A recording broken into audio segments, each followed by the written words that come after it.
नमस्कार, मैं अभिषेक कुमार आप सभी का स्वागत करता हूं फोकस स्टडी विद अभी में। तो आप सभी को मेरा जय गुरु। तो चलिए यहाँ अगर आप कैप्सूल 1 दे करके कंफ्यूज हो रहे हैं तो भाई बिल्कुल कंफ्यूज नहीं होना है, मैं आपको क्लियर कर देता हूँ। देखिए, आपने कैप्सूल 1 में आपको मैंने ज्योग्राफी स्टार्ट किया, ठीक है। तो देखिए, ज्योग्राफी में बहुत सारा कुछ हम लोग पढ़ेंगे, तो वैसे ही आपका एक टॉपिक कंप्लीट हुआ तो कैप्सूल 1 के नाम से आया।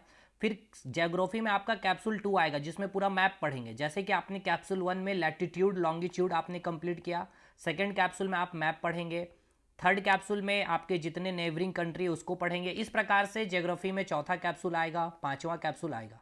सेम इसी प्रकार से आपके पॉलिटी में भी आपको एक कैप्सूल से यानी कि फर्स्ट कैप्सूल से स्टार्ट होगा। यानी कि अभी जैसे कि आप देख रहे हैं भारत का संवैधानिक विकास, फिर हम लोग देखेंगे कि किस प्रकार से संविधान सभा बना है उसके बारे देखेंगे। फिर आर्टिकल वगैरह जितना है आपका तीसरा आपका आएगा कैप्सूल, फिर चौथा कैप्सूल आएगा।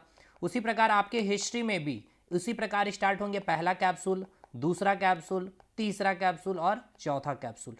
ठीक है भाई, तो कंफ्यूज नहीं है ये कैप्सूल 1 देख करके, क्योंकि आज हम लोग जो स्टार्ट कर रहे हैं आपका पॉलिटी भी हम लोग साथ में स्टार्ट कर रहे हैं। यानी कि ये आपका पॉलिटी का पहला कैप्सूल 1 है जिसमें पॉलिटी का हम लोग पहला टॉपिक कंप्लीट करेंगे। क्लियर है भाई? ये पहला डाउट क्लियर हो गया कि आप जो भी देखेंगे कंफ्यूज नहीं होंगे कि यहाँ कैप्सूल 1 है और कल ही हमने 3 क्लास यानी कि 4 क्लास में हमने कैप्सूल 1 कंप्लीट किया, तो वो ज्योग्राफी का कैप्सूल 1 था।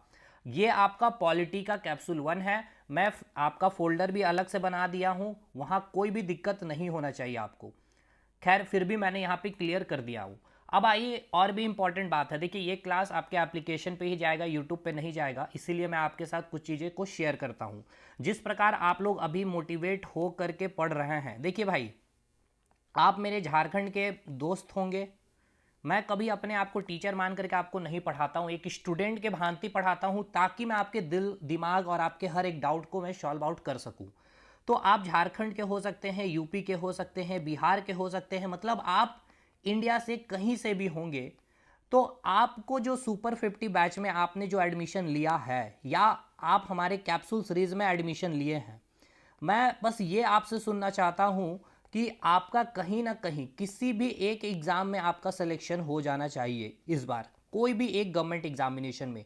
वो आपका जेएसएससी सीजीएल का पेपर हो या आपका एसएससी का सीजीएल का पेपर हो, चाहे रेलवे का पेपर हो, बीपीएससी हो, चाहे जेपीएससी हो। अब बीपीएससी जेपीएससी में भी आप सिलेक्शन ले सकते हैं जिस प्रकार से हम कैप्सूल सीरीज में आपको कंटेंट दे रहे हैं। बस मुझे ये सुनना है कि आप हमें कहें कि सर हम आपके सुपर 50 के स्टूडेंट्स थे, या आप हमें कहें कि सर हम आपके कैप्सूल सीरीज के स्टूडेंट्स थे और हमारा सिलेक्शन हुआ, और ये 2 मिनट की वीडियो मैं अपने चैनल पे डालना चाहता हूं आपके माध्यम से, आपके थ्रू ही। ठीक है, पहला ये आप सोच सकते हैं कि मेरी मंशा है इस प्रकार से जो मैं आपको पढ़ा रहा हूं, आप समझ सकते हैं कि मेरी ये लालच है। बाकी ये लालच आपके लिए ही है। दूसरी बात, आप जिस प्रकार से अभी आपने कैप्सूल 1 खत्म किया ज्योग्राफी में लैटिट्यूड और लॉन्गिट्यूड को, इसमें आपको 3 क्लास में मैंने पूरा भरपूर जितना हो सका अपने इंड से इतना अच्छे से कंसेप्ट दे दिया हूं। और चौथे क्लास में मैंने उसको क्या किया, रिवाइज करवाया। और रिवाइज कराने के साथ 20 वो सवाल थे जो वो नहीं कि मतलब क्या बोलते हैं, रद्दी टाइप का क्वेश्चन नहीं था, अच्छे लेवल के सवाल थे, पीसीएस वगैरह के पूछे गए सवाल मैंने करवाए। अब आप क्या किए, फिर से इतना करने के बाद आपने दूसरे किसी भी संस्थान का आपने एमसीक्यू लगाया, बुक का लगाया, टेस्ट सीरीज का लगाया, आपको बड़ा मजा आया, लग गया। लेकिन भाई इसको आप कंटिन्यू रखिएगा, क्योंकि अभी आप पॉलिटी स्टार्ट कर रहे हैं। ज्योग्राफी में आपका कैप्सूल 1, कैप्सूल 2, कैप्सूल 3, कैप्सूल 4 आते चला जाएगा, बर्डन बढ़ते जाएगा। तो ये जो रिवीजन का जो ये चौथा प्रोसेस मैंने करके आपको जो दिखलाया है ना, इसीलिए दिखलाया कि ये बना के रखिएगा, तब जाकर के आप हमें कह पाइएगा कि सर हम आपके सुपर 50 के स्टूडेंट्स थे या कैप्सूल सीरीज के स्टूडेंट्स थे। ठीक है, दूसरी बात, आज हम लोग पॉलिटी में जो स्टार्ट करने वाले हैं आपका कॉन्स्टिट्यूशनल डेवलपमेंट ऑफ इंडिया, यानी कि भारत का संवैधानिक विकास। ये आपका हिस्ट्री और पॉलिटी दोनों में पढ़ा जाता है ये चैप्टर। तो आप हिस्ट्री में कहीं पढ़ेंगे तो कंफ्यूज मत होना आप, या पॉलिटी में कहीं पढ़ेंगे तो कंफ्यूज मत होना, हम आपको पॉलिटी में ही पढ़ा दे रहे हैं। और इसके लिए मैं आपसे 3 क्लास लूंगा। ये 3 क्लास के बाद आप कहीं से भी क्वेश्चन उठाइएगा। और ये चैप्टर को मैं लिख रहा हूं वेरी वेरी इंपॉर्टेंट, किसी भी एग्जाम में, मतलब कि चपरासी के एग्जाम से लेकर के, ठीक है ना, आप यूपीएससी तक बैठेंगे तो आपको यहां से सवाल मिलेंगे ही मिलेंगे। तो उस लेवल पे आपको मैं पढ़ा दूंगा कि आपके हर एग्जाम के सवाल बन जाएंगे, बशर्ते 3 क्लास को बहुत ही डिटेल में मैं करवाऊंगा। अब डिटेल में जैसे करवाऊंगा तो आपको पता है कि संवैधानिक जो विकास है, देखिए नाम को समझिए, कॉन्स्टिट्यूशनल डेवलपमेंट ऑफ इंडिया, यानी कि भारत का जो संविधान है या फिर कहिए भारत का जो कॉन्स्टिट्यूशन है उसका डेवलपमेंट कैसे हुआ, उस संविधान का डेवलपमेंट कैसे हुआ, हम इस चैप्टर में पढ़ते हैं। तो सबसे पहले हम लोग पढ़ते हैं इसमें 1773 का रेगुलेटिंग एक्ट। अगर मैं आपको यहां से स्टार्ट कर दूं तो क्या ये वाकई सही चीज होगा? नहीं होगा। ये आपको समझ में आना चाहिए कि ये जो रेगुलेटिंग वर्ड आया है इसका मतलब क्यों है, इस एक्ट के पहले रेगुलेटिंग क्यों लगा, इसके बाद फिर आपको एक एक्ट मिलेगा चार्टर एक्ट, आखिर इस एक्ट के आगे चार्टर क्यों लगा, इसके बाद फिर आपको मिलेगा भारत शासन अधिनियम, भारत शासन अधिनियम यानी कि भारत शासन एक्ट यानी कि इंडियन काउंसिल एक्ट। तो इस एक्ट के आगे भारत शासन क्यों लगा, इसके बाद आपको मिलेगा मॉर्ले मिंटो रिफॉर्म एक्ट। तो ये मॉर्ले मिंटो कहां से आया, मॉन्टेग्यू चैम्सफोर्ड रिफॉर्म, ये नाम आगे एक्ट के पहले क्यों आया और आखिर ये कानून बनाया गया क्यों, ये अधिनियम बनाया गया क्यों, इसको आपको समझना होगा। तो चलिए इसको हम लोग पहले क्लियर करते हैं एकदम बेसिक से, और एकदम बैठे रहिएगा, परेशान मत होइएगा, बड़े ही मस्ती के साथ चीज़ें आपको समझ में आएगी। ये हम लोगों ने, अच्छा एक बात और मैं आपसे कहना चाहता हूँ भाई, जिस प्रकार से मैं आपके लिए मेहनत कर रहा हूँ मैं आपसे और थोड़ा सा सपोर्ट मांगता हूँ। देखिए ये सपोर्ट ऐसा नहीं है कि मतलब इससे मुझे मोटिवेशन मिलता है भाई, जो भी हो देखिए फैक्चुअल चीज़ें हैं भाई, मैं फैक्चुअल बातें करूँगा। तो आप अपने जितने भी दोस्त हैं उन तक मेरे वीडियो को जरूर शेयर करिएगा जो यूट्यूब पे मैं डालता हूँ दोस्तों तक, ताकि वो भी हमारे कैप्सूल सीरीज के पार्ट बन सके सुपर 50। ऐसा नहीं रखिए कि आप ना बताएं कि यहाँ पे इस तरह का कंटेंट मिल रहा है, अच्छा कि उनका सिलेक्शन हो जाएगा। देखिए 50 स्टूडेंट तो एडमिशन लेंगे नहीं, जितना भी स्टूडेंट लेंगे हो, मैंने रखा 50 क्योंकि मुझे पता है कि मेहनत करने वाले की संख्या बहुत कम है, इसीलिए। तो भाई ये आप अपने एंड से अपना काम अपना कर्तव्य जरूर निभाइएगा, और मैं पूरी आशा करता हूं कि आप अपना ईमानदारी से ये कार्य पढ़ाई के साथ साथ जरूर करेंगे, मेरा सपोर्ट। ये देखिए ब्लूप्रिंट आपका पूरा रेडी है कि आपका खाका जो बोलते हैं ना ब्लूप्रिंट, ये तैयार है कि कैसे मैं आपको करवाने वाला हूं इस चैप्टर को, कुछ भी चीज़ें मिस आउट ना हो पाए इसीलिए। लेकिन इससे पहले कुछ चीज़ों को आपका बेस में बना दूं, उसके बाद मजा आएगा इस चैप्टर को पढ़ने में। देखिए साहब, सबसे पहले येलो कलर से जो आपको बनाया गया है, देखिए 6 महाद्वीप है, यानी कि 6 महादेश जो हैं, जो आप करते रहते हैं, Australia, Africa, America, Europe, Asia, इसको पहले समझ लीजिए कि कहाँ कहाँ स्थित है। सबसे पहले देखिएगा तो आपको दिखेगा सबसे पहले क्या, एशिया, ये रहा आपका एशिया महादेश, पहला हो गया क्लियर, ये हो गया आपका एशिया महादेश। दूसरे नंबर में आपका आ रहा है यूरोप, क्लियर है, ये हो गया आपका सेकंड महादेश, यानी कि सेकंड महाद्वीप यूरोप, यानी ये कॉन्टिनेंट है, ये महाद्वीप है। इस एशिया महादेश में बहुत सारे देश है, जैसे कि देखिए रसिया है यहाँ पे, ये आपका चाइना हो गया, आपको दिख रहा होगा अगर मैं जूम कर दूं तो, चलिए देखिए ये हो गया आपका रसिया, इस एशिया के अंदर है, ये देखिए बाउंड्री मैंने बना दिया ब्लैक कलर का।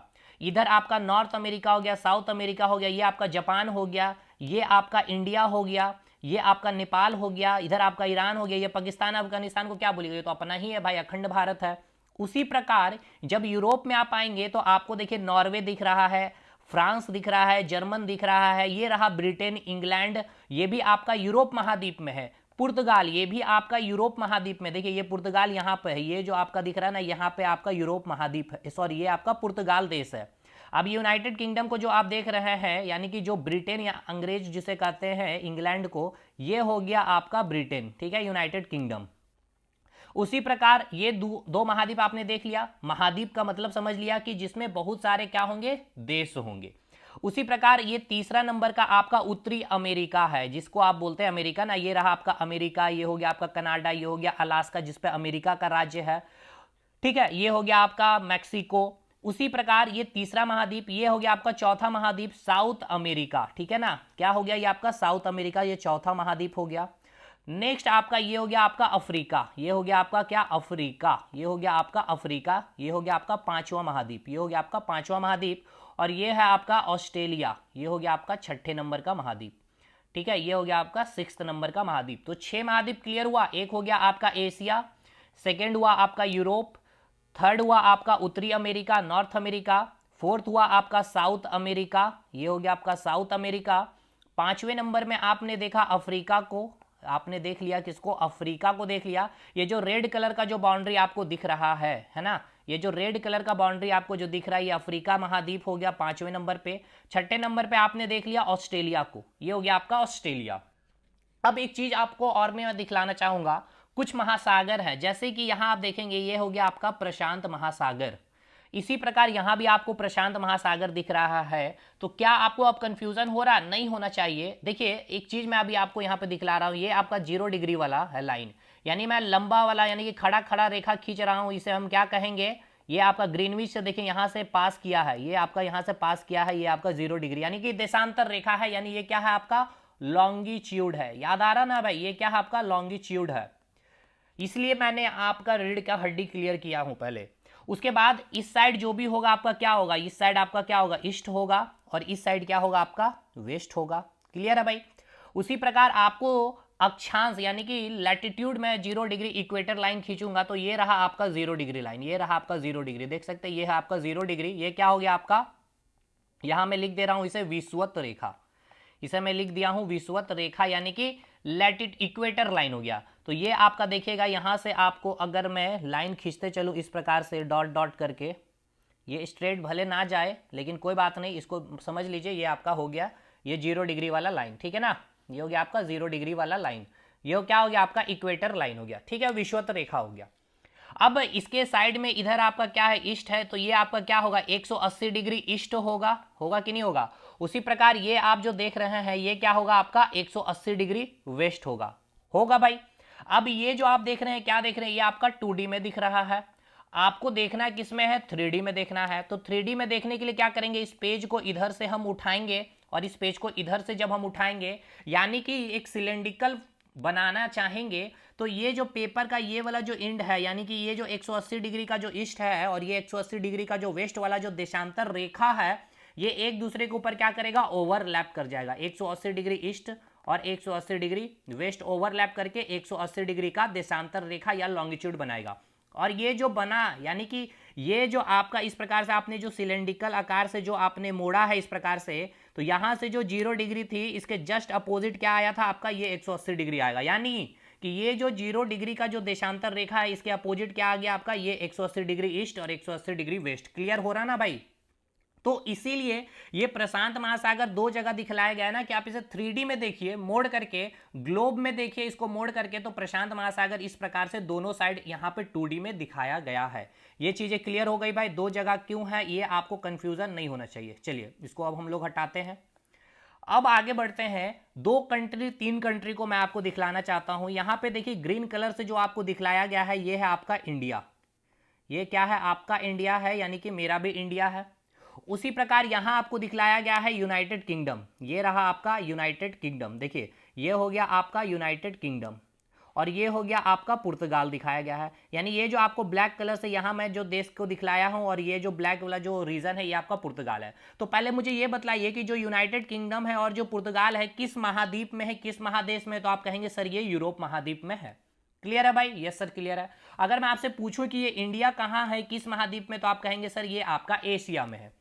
क्लियर है। इसके बाद अगर मैं थोड़ा सा जूम करके अगर आपको दिखा पाऊं, अगर आपको दिखेगा तो मैं आपको यहाँ पे शायद मैं यहाँ पे देखिए यहाँ पे मैंने लिखा है, अगर आप देख पा रहे होंगे तो देखिएगा, ये आप देखिएगा यहाँ आपको लिखा गया है फ्रांस, यानी कि जो फ्रेंच जो आएंगे भारत में, ठीक है ना, और ये जो जर्मन आपको दिख रहा है, ये सभी जो भारत में आएंगे तो कहाँ से आएंगे, किस महाद्वीप से आएंगे, तो यूरोप से भारत आएंगे। ठीक है भाई, ठीक है सर।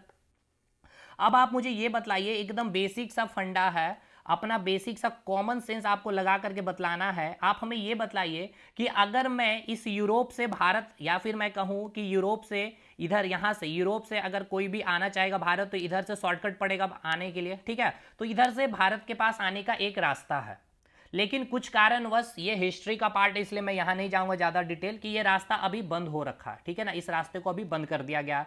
तो भाई भारत हमें आना है व्यापार करने के लिए, तो बात है 1498 की, एक मिनट इसको थोड़ा सा मैं छोटा करता हूं, बात आपकी है 1498 की। बात कब की है, तो बात है आपकी 1498 की। तो यूरोप महाद्वीप में, यानी कि जो आप देखा, ये आपने जो देखा ये यूरोप महादेश, यहां से एक देश का एक व्यक्ति, कहां का व्यक्ति, तो पुर्तगाल देश का, एक व्यक्ति है जिसको हम कहेंगे वास्को डिगामा, ठीक है ना, जिसको हम कहेंगे वास्को डिगामा। ये व्यक्ति भारत आने के लिए एक समुद्री मार्ग का रास्ता का चयन करता है या उसकी खोज करता है। यानी ये जो आप पुर्तगाल को देख रहे हैं, मैं यहां पे इसको दिखा रहा हूं, इसको मिटा करके देखिए, ये जो आप पुर्तगाल को देख रहे हैं, ये पुर्तगाल यहां पर है। यहां से एक व्यक्ति निकला इस प्रकार से समुद्री रास्ता होते हुए, ये कैप ऑफ होप से होते हुए ये आपका पहुंचता है कहां, भारत। यानी आप देखिए, एक समुद्री रास्ता का भारत में आने के लिए एक समुद्री मार्ग का खोज किया गया 1498 में। किसने किया? पुर्तगाल का एक व्यक्ति है, 1498 में इसने खोज किया। तो अब आपको समझ में आया, वास्को डिगामा भारत आने के लिए एक समुद्री मार्ग की क्या की खोज की है। किसकी खोज की है भाई? एक रास्ता है समुद्र से। ये जो आप रास्ता देख रहे हैं, जिसको मैंने यहां कट्टम कुट्टम करके इस प्रकार से दिखाया हूं, ये रास्ता अभी बंद कर दिया गया है भारत आने के लिए, ठीक है ना। कोई कारण है, ये हिस्ट्री का पार्ट, इसलिए इसको डिटेल नहीं कर रहे हैं। तो यहां पर खोज की गई एक समुद्री मार्ग की, किसके द्वारा? वास्को डिगामा के द्वारा। कब? 1498 में। क्लियर हुआ ये बात? अब उसी प्रकार से ये आखिर आए क्यों पुर्तगाल, ये वास्को डिगामा भारत आए क्यों, रास्ता खोजा क्यों गया? मेनली था इनका काम ट्रेड करने के लिए भारत में, मसाले के लिए, मसालों का ट्रेड करना भारत में। जो केरल का जो रीजन देख रहे हैं साउथ में, केरल जो रीजन देख रहे मसालों के लिए फेमस है, तो ट्रेड करने के लिए आए। नाम था पुर्तगाली ईस्ट इंडिया कंपनी से। उसी प्रकार अब देखिए, इस यूरोप में एक आपको देश देख रहा है, फ्रेंच मिल रहा है, डच मिल रहा है, ये सभी अब आएंगे भारत में व्यापार करने के लिए इसी रास्ते होते हुए। जो आपको रास्ता मैंने अभी आपको दिखलाया है, इस रास्ते होते हुए भारत में आ रहे हैं व्यापार करने के लिए। अब बात है आपकी 1600 ईस्वी की, ध्यान से अब समझते चलना है आपको। बात आपकी है 1600 ईस्वी की। जब 1600 ईस्वी में क्या हुआ, ध्यान से आपको समझना है। देखिए, अभी एक वर्ड आपको समझ लीजिए कि मैं यहां पर आपको बोलूंगा चार्टर या राजलेख, इसका मतलब क्या है। देखिए, 1600 ईस्वी में क्या होता है, ब्रिटेन में जो रानी थी, ब्रिटेन में 1600 में जो रानी थी, उन्होंने एक चार्टर, एक राजलेख दिया, ठीक है ना। एक राजलेख को कहने का मतलब क्या है, जो वहां पे सिस्टम है ब्रिटेन में, ब्रिटेन में क्या मतलब, जहां पर राजतंत्र होता है। देखिए, दो वर्ड है, एक राजतंत्र हम कहेंगे और एक आपको कहेंगे गणतंत्र, ठीक है ना। गणतंत्र, गणतंत्र कहने का मतलब यह है कि जो राष्ट्र का जो हेड है, जैसे कि हम लोग क्या है, एक गणतांत्रिक देश है। यानी जो हमारे राष्ट्र के जो हेड है, राष्ट्रपति, उसका क्या होता है, चुनाव होता है। उसके एमपी एमएलए जो भी पार्टिसिपेट करते हैं उसका चुनाव करते हैं। लेकिन जहां राजतंत्र होता है, उसका जो मुखिया यानी कि उस देश का जो हेड होगा, वहां पर वंशानुगत सिस्टम चलती है, ठीक है ना। वंशानुगत सिस्टम चलती है, वहां पर चुनाव नहीं होता। लेकिन ऐसा नहीं है जो वंशानुगत जो राजा बना है वो मनमाने ढंग से कोई भी डिसीजन लेगा, ऐसा नहीं है। यहां पर भी, इस ब्रिटेन में भी क्या होगा, संविधान होगा। अब ये जो राजा डिसीजन लिया होगा, इस संविधान में उस निर्णय, उस डिसीजन को क्या किया जाएगा, चर्चा किया जाएगा, बैठक होगी, मीटिंग होगी, सदन वहां पे भी होंगे, जैसे लोकसभा राज्यसभा है।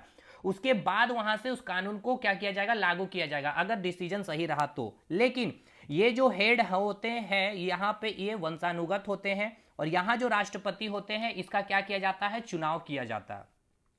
तो इसीलिए ये जो आपका जो भी आदेश देंगे उसको हम कहेंगे राजलेख, क्योंकि राजा के द्वारा आदेश है।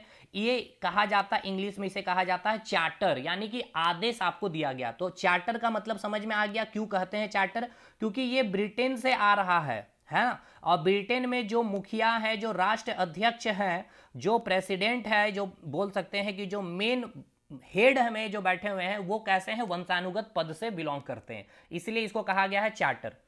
तो 1600 ईस्वी की बात है। 1600 ईस्वी में जो महारानी थी, ठीक है ना, यहां मैं लिख रहा हूं, 1600 ईस्वी में जो महारानी है ब्रिटेन में, कौन महारानी है, नाम है उनका एलिजाबेथ। नाम क्या है, एलिजाबेथ प्रथम। अच्छा, कोई दिक्कत तो नहीं है, कलर वगैरह में आपको दिक्कत तो नहीं आनी चाहिए, सब कुछ दिख रहा होगा ना, क्लियर। तो जो महारानी है 1600 ईस्वी में ब्रिटेन की, एलिजाबेथ वन, उन्होंने एक राजलेख दिया, और इस राजलेख में क्या किया, एक कंपनी का स्थापना किया, east India company. East India company की स्थापना किया, और इनको कहा कि आप 15 वर्षों के लिए, ठीक है ना, इनको एक एकाधिकार दे दिया गया, यानी कि एक मोनोपोली दिया गया इनको। और इनको कहा गया मोनोपोली यानी कि एकाधिकार देकर के ये कहा गया कि आप 15 वर्षों के लिए, ईस्ट इंडिया कंपनी को कहा गया। इस ईस्ट इंडिया कंपनी की स्टैब्लिशमेंट कब हुई, 1600 ईस्वी में। ये महारानी जो एलिजाबेथ है, इन्होंने एक राजलेख दिया, एक घोषणा की कि ईस्ट इंडिया कंपनी की स्थापना हो रही है। 15 वर्षों के लिए ये भारत के साथ क्या करेंगे, इंडिया के साथ ये क्या करेंगे, ट्रेड करेंगे। मतलब ये जैसे कि यूरोप में आप देख रहे हैं कि जो समुद्री मार्ग का जो यहाँ पे चयन हुआ है रास्ते का, अब यहाँ से बहुत सारे पुर्तगाल भी आ रहे हैं, बिल्कुल डच भी आ रहे हैं भारत में ट्रेड करने के लिए। उसी प्रकार इंग्लैंड भी अपनी एक कंपनी का स्थापना कर रहा है, ईस्ट इंडिया कंपनी की स्थापना कर रहा है, और इनको एक मोनोपोली दे रहा है, एक अधिकार दे रहा है कि आप इंडिया से और साथ के साथ जितने भी ईस्टर्न कंट्री हैं वहां पर आपको क्या किया जा रहा है, जितने भी ईस्टर्न कंट्री वहां पर आपको ट्रेड करने का अधिकार दिया जा रहा है। अधिकार दिया जा रहा मतलब कि ब्रिटेन की दूसरी कोई भी कंपनी ना तो इंडिया के साथ और ना ही ईस्टर्न में जितने भी देश हैं उन वहां जाकर के व्यापार करेगी, ट्रेड करेगी। केवल कौन करेगी, तो आपकी ईस्ट इंडिया कंपनी ही करेगी। यानी कि एक मोनोपोली दे दिया गया ईस्ट इंडिया कंपनी को। अच्छा, अब एक बात बतलाइए कि अगर आप कंपनी की जब बात करते हैं, तो कंपनी की जब आप बात करते हैं, यानी कि मैं एक ईस्ट इंडिया कंपनी की मैं बात कर रहा हूं यहां पे, तो ईस्ट इंडिया कंपनी की अगर मैं यहां बात कर रहा हूं तो आप यहां बतलाइए, अभी आपके माइंड में चलता ना कि कोई एक सीईओ होगा, उसके नीचे कोई एक पद होंगे, कोई एक प्रेसिडेंट होगा, होगा कि नहीं होगा, ठीक है। उसके बाद इसके कई सारे क्या होंगे, कोई मेंबर होंगे, बिल्कुल होंगे, जो यहाँ पे क्या करेंगे, ये सभी मिल करके एक डिसीजन लेंगे और उस डिसीजन को फिर उस डिसीजन के अकॉर्डिंग वो कंपनी क्या करेगा, वहां पर उसको इंप्लीमेंट करेगा और अपनी ट्रेड करेगा, अपना बिजनेस करेगा। जैसे कि एक कंपनी है जियो, तो क्या जो अंबानी साहब है वो अंबानी साहब का ही केवल डिसीजन होता नहीं, उनकी एक टीम होगी, उनके टीम का जो हेड है वो अंबानी है। तो सेम उसी प्रकार जो ये ईस्ट इंडिया कंपनी को आप जो देख रहे हैं, ईस्ट इंडिया कंपनी सही तरीके, देखिए ईस्ट इंडिया जो कंपनी है इसमें अब एक चीज और भी समझिए कि अगर कोई कंपनी है तो उस कंपनी में जो बड़े बड़े जो रिच पर्सन है, रिच बिजनेसमैन, उनका क्या होगा, अपना शेयर होगा, यानी कुछ पैसा देंगे भाई। अगर जैसे आप फोकस स्टडी विद अभी को देख रहे हैं, ये जो एक कंपनी है, तो इस कंपनी को कुछ रिच पर्सन क्या किए हैं, शेयर दिए, कुछ पैसा दिए हैं, ताकि हम अच्छे से ग्रोथ कर पाएं और भी डिजिटलाइज कर पाएंगे और भी अपडेट कर पाएं और भी सुविधाएं मैं दे पाऊं, जिससे कि और हम लोग ग्रोथ करेंगे, अर्निंग होगी और इससे क्या होगा, अच्छी सर्विस भी पहुंचेगी और जो जिनका शेयर है इस कंपनी में वो भी प्रॉफिट कमाएंगे। होगा भाई, यही होता है। आप देख लीजिए बड़े बड़े जितने भी एड टेक हैं या कोई भी टेक की बात कर ले, इसी प्रकार से होता है। तो उसी प्रकार यहाँ पे भी कुछ शेयर होल्डर होंगे, कुछ नहीं कई शेयर होल्डर होंगे। अगर आप शेयर मार्केट यूज करते हैं तो कोई म्यूचुअल फंड को आप लगाते हैं तो वहां पे बहुत, आप अगर कोई फंड में आप 500 रुपया पर महीना भी लगा रहे तो आप भी उसके मालिक हो गए हैं, क्योंकि आप उसको क्या कर रहे हैं, पैसा दे रहे हैं, आप इन्वेस्ट करिए अच्छी अच्छी जगहों पे और उसका मुनाफा हमें भी दिलिए। तो इसी प्रकार इसका भी एक शेयर होल्डर होगा। तो इस शेयर होल्डर, तो मेन जो शेयर, इसमें कई संख्या में शेयर होल्डर थे, कम से कम 300-400 ऐसे शेयर होल्डर थे ईस्ट इंडिया कंपनी में। तो ये जो एक ग्रुप बना, इसको कहा गया, इसे क्या कहा गया, इसका एक नाम है। देखिए ये नाम, इसीलिए मैं ये इतना कहानी समझाया ना, क्योंकि आपको डायरेक्ट किताब में लिखा मिलता है कोर्ट ऑफ प्रॉप राइटर, ठीक है ना, court of prop writer, RIETERS writer, यानी हिंदी में हम इसे कहेंगे स्वत्वधारी मंडल, स्वत्वधारी मंडल, ठीक है भाई, क्लियर है। यानी कि अब आपको समझ में आ गया कि कोर्ट ऑफ प्रोप्राइटर यानी कि स्वत्वधारी मंडल कहीं भी मिलेगा, आप जब इसको पढ़ रहे होंगे तो इसका मतलब ये समझ में आ रहा होगा कि जो ईस्ट इंडिया कंपनी है, इस ईस्ट इंडिया कंपनी में जो पैसा लगाया है, जिस शेयर होल्डर की बात की जा रही है, उसका जो ग्रुप होगा उसको हम कह रहे होंगे स्वत्वाधारी मंडल। यानी कि इसमें बहुत संख्या में लोग यहाँ उपस्थित होंगे, अमीर लोग होंगे यहाँ पे, ठीक है, अमीर लोग होंगे, 200 प्लस ऐसे लोग होंगे यहाँ पे। अब एक बात बतलाइए, अब ये 200 लोग मिल करके इस कंपनी को नहीं चला रहे हैं, ये 200 लोग ने क्या क्या पैसा लगाया है। अब ये ईस्ट इंडिया कंपनी किस प्रकार ट्रेड करेगी ना, इसके लिए एक ग्रुप, एक परिषद बनाया गया जिसे हम कहते हैं कोर्ट ऑफ डायरेक्टर। यानी कि इस कंपनी का जो डायरेक्टर होगा, कोर्ट ऑफ डायरेक्टर, मैं पहले लिख दूं उसके बाद मैं समझाऊंगा। इसका बनाया गया एक कोर्ट ऑफ डायरेक्टर जिसमें 24 सदस्य होंगे। अब समझिएगा, ये 24 जो सदस्य, इसका चयन कौन कर रहा है, यही 200 अमीर लोग मिलकर के 24 लोगों का एक ग्रुप बनाया है जिसको कहा गया है कोर्ट ऑफ डायरेक्टर, जिसको हिंदी में कहेंगे निदेशक मंडल। यानी इस कंपनी का डायरेक्टर बनाया गया है कि किस प्रकार से ये ईस्ट इंडिया कंपनी इंडिया में ट्रेड करेगी, ये सारा का सारा डिसीजन कौन लेगा, ये कोर्ट ऑफ डायरेक्टर यानी कि ये 24 सदस्य लेंगे। अब इस 24 सदस्य में क्या होगा, एक आपका हेड होगा, जैसे कि कहते हैं ना एक सीईओ हो गया, या इसको कह सकते हैं एक प्रेसिडेंट होगा इस कंपनी का, और एक क्या होगा, वीसी होगा यानी कि वाइस प्रेसिडेंट होगा, और बाकी रेस्ट क्या है, इसके सदस्य हैं। तो ये सभी के सभी 24 मिल करके क्या करेंगे, मीटिंग करेंगे, बैठक करेंगे, किस प्रकार हमें भारत में ट्रेड करनी है, उसके अकॉर्डिंग ये क्या करती है, ईस्ट इंडिया कंपनी भारत में ट्रेड करेगी। समझ में आ गया। तो देखिए मेन मुझे क्या समझाना था, एक तो आपका कोर्ट ऑफ प्रोपराइटर यानी कि स्वत्वाधारी मंडल के बारे में मुझे बतलाना है, और एक आपका कोर्ट ऑफ डायरेक्टर यानी कि निदेशक मंडल क्या होता है वो मुझे बतलाना। देखिए फिर से समझिएगा, 1600 ईस्वी में जो ब्रिटेन की महारानी जो है इलिजाबेथ वन ने एक राजलेख की घोषणा की, एक चार्टर दिया, कहा ये कि 15 वर्षों के लिए जो ईस्ट इंडिया कंपनी है इसकी स्थापना पहले की गई, और इनको कहा कि 15 वर्ष के लिए इनको एकाधिकार यानी कि मोनोपोली दिया गया है कि इंडिया के साथ ट्रेड करने का, और साथ के साथ जितने भी ईस्टर्न कंट्री है, मतलब जितना भी आप ईस्ट में देख रहे हैं, इस साइड जितना भी आपका कंट्री दिख रहा है, यहां पे ये क्या करेंगे, ट्रेड कर सकेंगे। लेकिन कौन, ब्रिटेन की मात्र एक कंपनी होगी जो ईस्ट इंडिया कंपनी होगी, इसके अलावा और कोई कंपनी नहीं कर सकती है। अब ये कंपनी की जब हम बात कर रहे होते हैं तो भाई कंपनी में क्या होंगे, बहुत सारे शेयर होल्डर होंगे, पैसा लगाने वाले, तो उसको हमने कह दिया स्वत्वाधारी मंडल यानी कि कोर्ट ऑफ प्रोपराइटर कह दिया, जिसमें कई संख्या 200 मैंने एक रफ आइडिया दिया। अब ये अमीर लोग को भाई इतना टाइम नहीं है कि ईस्ट इंडिया कंपनी, मैंने शेयर पैसा लगा, आपने जो म्यूचुअल फंड में पैसा लगा था, आपके पास टाइम है क्या, नहीं है, इसीलिए तो आपने पैसा लगा दिया। तो इन्होंने क्या किया, कुछ 24 सदस्य का एक परिषद बनाया, काउंसिल बनाया, जिसे कहा गया कोर्ट ऑफ डायरेक्टर। क्लियर हो गया, जैसे हिंदी में कहा गया निदेशक मंडल।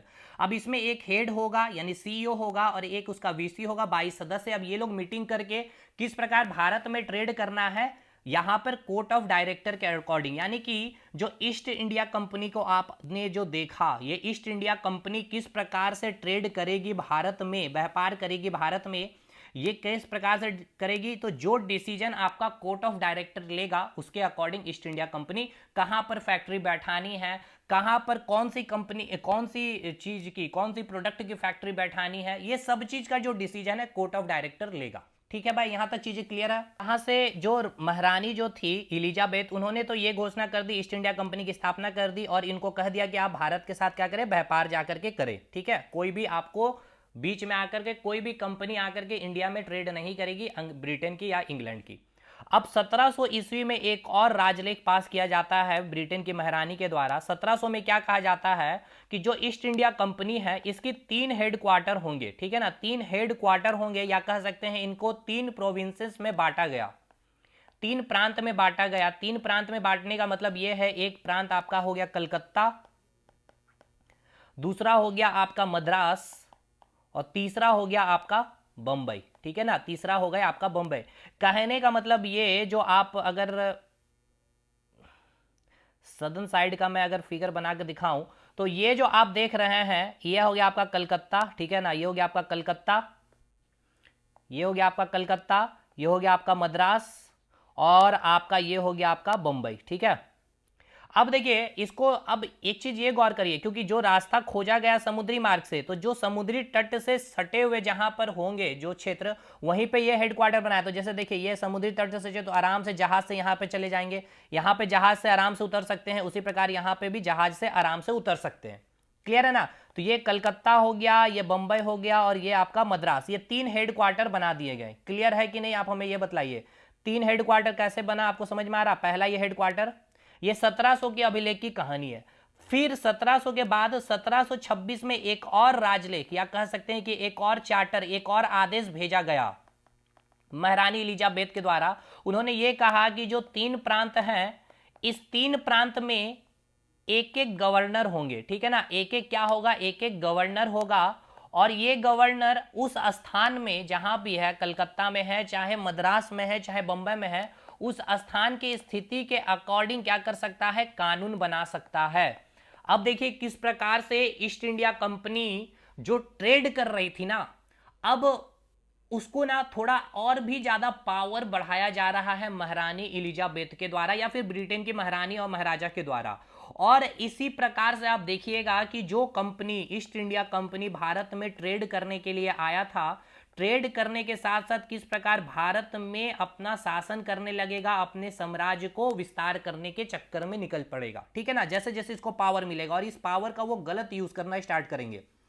तो अब देखिए 3 यहाँ पे गवर्नर का स्टैब्लिशमेंट के रीजन भी है कि भाई इतना बड़ा क्षेत्र है तो एक गवर्नर होगा तो कैसे काम होगा, ट्रेड नहीं होगा। तो यहाँ पर एक गवर्नर बैठ गया है, एक गवर्नर यहाँ बैठ गया है, एक गवर्नर यहाँ बैठ गया है, और यहाँ की स्थिति के अकॉर्डिंग ये अपना ट्रेड कर रहे हैं, यहाँ की स्थिति अपने अकॉर्डिंग ट्रेड कर रहे हैं, यहाँ पे कानून बना रहे हैं। ठीक है, अब ये क्या हो रहा है, यहाँ पे जो ईस्ट इंडिया कंपनी है, अब ये ईस्ट इंडिया कंपनी भारत में क्या कर रहे हैं, भारत में बहुत सारे देसी रियासत हैं, यानी कि जो राजा हैं उनके कार्यों में या उनके जो भी अंतर जो बोला जा सकता है ना कि जो भी आंदरूनी जो कार्यक्रम है उनके आंदरूनी कार्यक्रम में वो भाग लेने लग गए थे, यानी कि हस्तक्षेप करना स्टार्ट कर दिए थे राजाओं के कार्य में। यानी कि एक दूसरे राजाओं के बीच में फूट डालो की नीति अपनाने लगे। एक राजा को क्या करने लगा, कुछ लोभ देने लग गए कि आपको मैं लोभ दे रहा हूं, आप उस राजा के अगेंस्ट इस प्रकार से कार्य कीजिए या फिर वो क्षेत्र मुझे दे दीजिए, इसके बदले में आपको राजा बना दूंगा, आपको इतना कम टैक्स देना होगा या ज्यादा टैक्स देना होगा। इस प्रकार से क्या करने लगे, जो देसी रियासत थे भारत में दक्षिण साइड में खास करके, वहां के राजाओं के जो कार्य हैं उनके कार्यों में हस्तक्षेप करना ये ईस्ट इंडिया कंपनी भी स्टार्ट कर दी धीरे धीरे। ट्रेड के साथ साथ देखिए इस प्रकार से चीजें किस प्रकार से यहाँ पे निकलते चल रही है बातें। यहां तक चीजें क्लियर हुई कि नहीं ये बताइए, यानी हम कहां पहुंच चुके हैं, इसको एक एक करके पहले खत्म करते चलते हैं। ये मैप रहने देते हैं भाई, ठीक है ना। इसको हम लोग देखते हैं जो हमने ब्लूप्रिंट तैयार किया है कि हमने कहां तक पहुंचा है, नहीं पहुंचा और क्या चीज बचा हुआ। तो सबसे पहले यहां पे आते हैं, इस चीज को देखते हैं हम लोग। हमने ये पार्ट कंप्लीट कर लिया 1498 वाला पार्ट, ठीक है भाई, हमने ये कंप्लीट कर लिया है। इसके बाद हमने 1600 ईस्ट इंडिया कंपनी की भी बात हमने कंप्लीट कर लिया। उसके बाद 1605 में आपका देखिए एक चीज यहां मैं भूल गया कि यहां पे जो मैंने आपको बतलाया कि 16, हालांकि भूलना नहीं मैं भाई, वो हालांकि हिस्ट्री का पार्ट है। देखिए 1600 में जो ईस्ट इंडिया कंपनी की स्थापना हुई, तो ईस्ट इंडिया कंपनी के बाद 1605 की कहानी है, ठीक है ना। इस समय भारत में किसका शासन चल रहा था, किसका साम्राज्य चल रहा था, मुगल साम्राज्य चल रहे थे, यहाँ पे जहांगीर शासन कर रहे थे। 1605 में जहांगीर के दरबार में एक अंग्रेज आते हैं, कैप्टन विलियम हॉकिंस, ठीक है। वो क्या करते हैं, भारत में फैक्ट्री लगाने की परमिशन मांगते हैं। फिर उसी प्रकार 1613 में फाइनली अंग्रेजों के द्वारा मसूलीपट्टनम सूरत में क्या किया जाता, फैक्ट्री लगा दिया जाता और व्यापार स्टार्ट हो जाता फाइनली 1613 में। अब ये सब हिस्ट्री का पार्ट इसलिए उतना दिमाग नहीं लगाना, ठीक है भाई। यहां तक चीजें क्लियर है कि नहीं, हमें ये बताइएगा। बिल्कुल क्लियर है, चलिए अब आगे चलते हैं। 1613 में सूरत की फैक्ट्री लग गई है आपकी, ठीक है भाई। इसके बाद अब आगे बढ़ते हैं हम लोग। इसके बाद हमने देख लिया 1700 में 3 प्रांत की घोषणा की गई, हेडक्वार्टर बनाया गया, चार्टर एक्ट कलकत्ता, बंबई, मद्रास को। तीनों प्रांत में गवर्नर बनाया गया और उसकी स्थिति के अकॉर्डिंग वहां पे क्या किया जाएगा, कानून बनाया जाएगा, ठीक है। अब आगे बढ़ते हैं, इस कहानी को आगे लेके चलते हैं। अब यहां पे क्या हुआ इसको समझिएगा। 1726 में 3 प्रांत में क्या हुआ, यहां एक गवर्नर हो गया है, यहां एक गवर्नर हो गया, एक गवर्नर यहां पे बैठ चुका है, ठीक है। अब 1726 के बाद 1757 में एक बैटल होता है जिसे कहते हैं बैटल ऑफ प्लासी। क्या कहा जाता है, बैटल ऑफ प्लासी। ध्यान रखिएगा, अब ये बैटल ऑफ प्लासी का पीछे का भी रीजन है, बहुत डिटेल उतना हम लोग को जाने की जरूरत है नहीं, ठीक है ना भाई, उतना डिटेल हमें जाने की जरूरत नहीं, ये हिस्ट्री का पार्ट है। तो ये जो बैटल होता है किसके किसके बीच में, तो जो रॉबर्ट क्लाइव है, ठीक है ना, जो रॉबर्ट क्लाइव है, समझिएगा मैं अभी आपको समझाऊंगा। रॉबर्ट क्लाइव वर्सेस किसके बीच होता है, तो ये होता है आपका सिराजुद्दौला के बीच में। किसके बीच में होता है, सिराजुद्दौला के बीच में होता है। देखिएगा ये बंगाल है, बंगाल का क्या होगा, एक गवर्नर होगा कि नहीं होगा, ये बताइए। तो बंगाल का जो गवर्नर था कौन था, आपका रॉबर्ट क्लाइव था। अब बंगाल का जो रॉबर्ट क्लाइव है गवर्नर, वो क्या किया, एक विद्रोह छेड़ दिया वहां के राजा किसके बीच में, सिराजुद्दौला के बीच में, और इसमें इसकी क्या होती है, हार होती है, रॉबर्ट क्लाइव यहां विजय होता। इस युद्ध के बाद ध्यान देना भाई, देखिए ये वो युद्ध है, इसके बाद अंग्रेजों की जो शक्ति है, जो ट्रेड तो कर रही थी, अब साथ के साथ अब शासन की और धीरे धीरे इंक्रीज होना चलेगा इनका पावर। कब, बैटल ऑफ पलासी के बाद। बैटल ऑफ पलासी यानी कि पलासी के युद्ध 1757 के बाद ये जो ईस्ट इंडिया कंपनी है जिसका गवर्नर, बंगाल का गवर्नर रॉबर्ट क्लाइव था, वो सिराजुद्दौला के साथ विद्रोह करता है। बैटल ऑफ पलासी, मैंने कहा कि वहां के जो छोटे छोटे जो देसी रियासत है वहां के राजाओं के बीच के कार्यों में हस्तक्षेप करना, 2-4 राजाओं को अपने अधीन कर लेना, और जो बहुत मजबूत राजा हैं उनके बीच में युद्ध कर ले रहे थे, इस प्रकार से शासन कर रहे थे, वहां पे फैक्ट्री बैठा रहे थे, उसके बदले में क्या कर रहे थे, वो टैक्स वसूल रहे थे, जिस भी जो राजा है, राजा के अधीन क्या किया जा रहा था, बहुत सारे क्या थे, किसान हुआ करते थे, वहां पे जो खेती जो लोग कर रहे थे, तो उस खेती को क्या किया जा रहा था ना, वहां पे जो किसान खेती कर रहे हैं वहां पे टैक्स लगा दिया जा रहा था कि आप जो टैक्स जो खेती कर रहे हैं उससे जो भी आपका इनकम हो रहा है उसका 30% आपको ईस्ट इंडिया कंपनी को देना।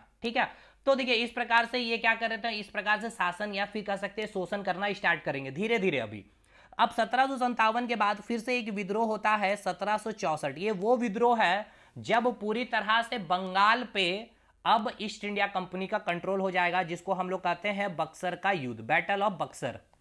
अब इस युद्ध किसके किसके बीच होता है, तो रॉबर्ट क्लाइव इसमें जो होते हैं मेन नेतृत्व करता होते हैं आपका रॉबर्ट क्लाइव।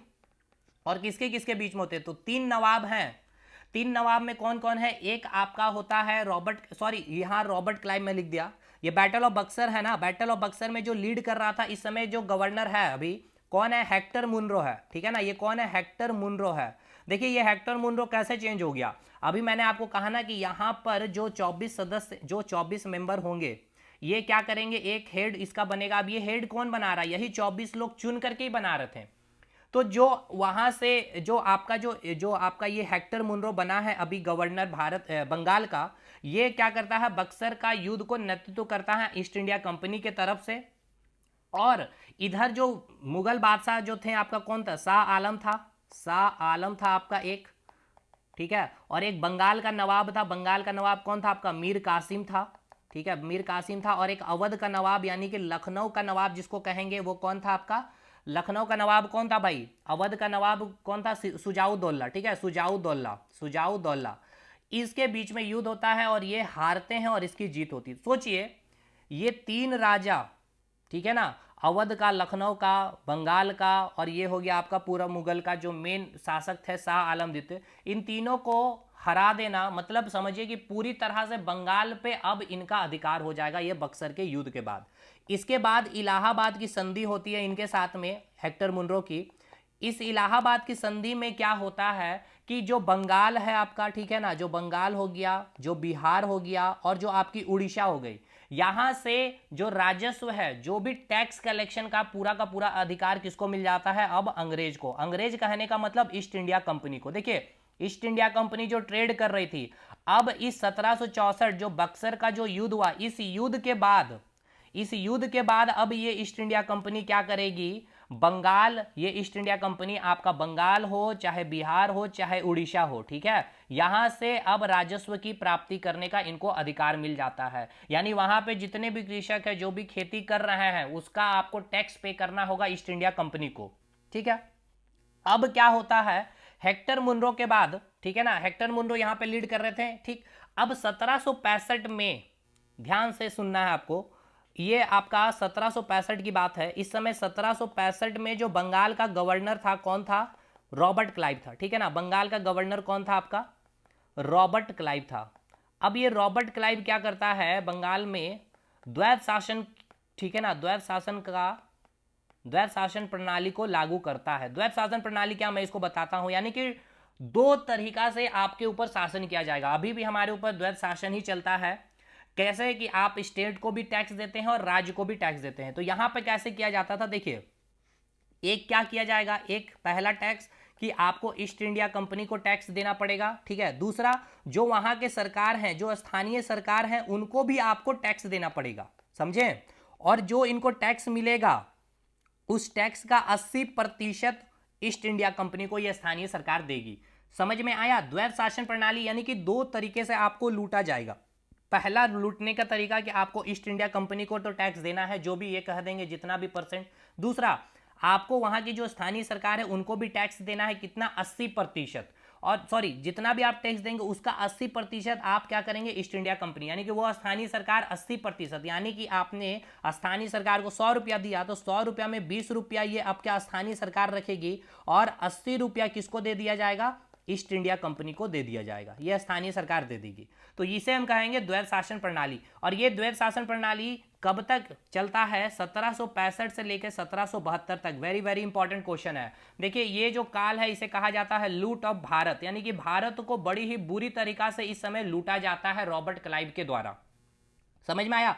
बड़े ही बुरी तरह से लूटा जाता है। देखिए आपको जो यहाँ 3 प्रोविंसेस जो आपको दिखाया गया, एक आपका ये आपका बंगाल हो गया, ठीक है, ये आपका बम्बई हो गया, और ये आपका जो मद्रास वाला सेक्टर आप जो देख रहे हैं, इसमें जो आपका बंगाल जो था ना, बड़े ही धनी आबादी वाला क्षेत्र था, इसको बड़ी ही बुरी तरह से अभी लूटा जा रहा था ये द्वैध शासन प्रणाली के तहत, ठीक है।